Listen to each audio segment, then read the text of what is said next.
रामकृष्ण हरी मंडळी श्री स्वामी समर्थ मार्गशीर्ष गुरुवारी सकाळी लवकर उठून स्नान करून शुचिर्भूत होऊन आपण ज्या ठिकाणी पूजा मांडणार आहे ती जागा स्वच्छ करून घ्यायची आहे। तिथे गंगाजल किंवा गोमूत्र शिंपडा।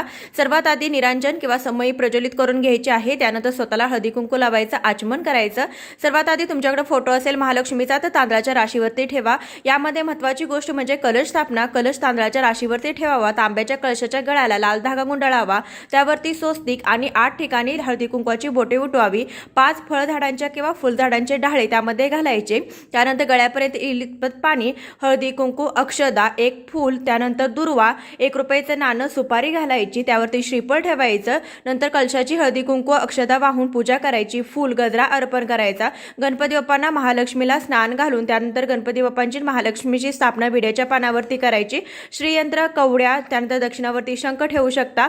पोतीची देखील पूजा करायची। 1 विडा ठेवायचा आणि सौभाग्यवान ठेवायचं। ओटी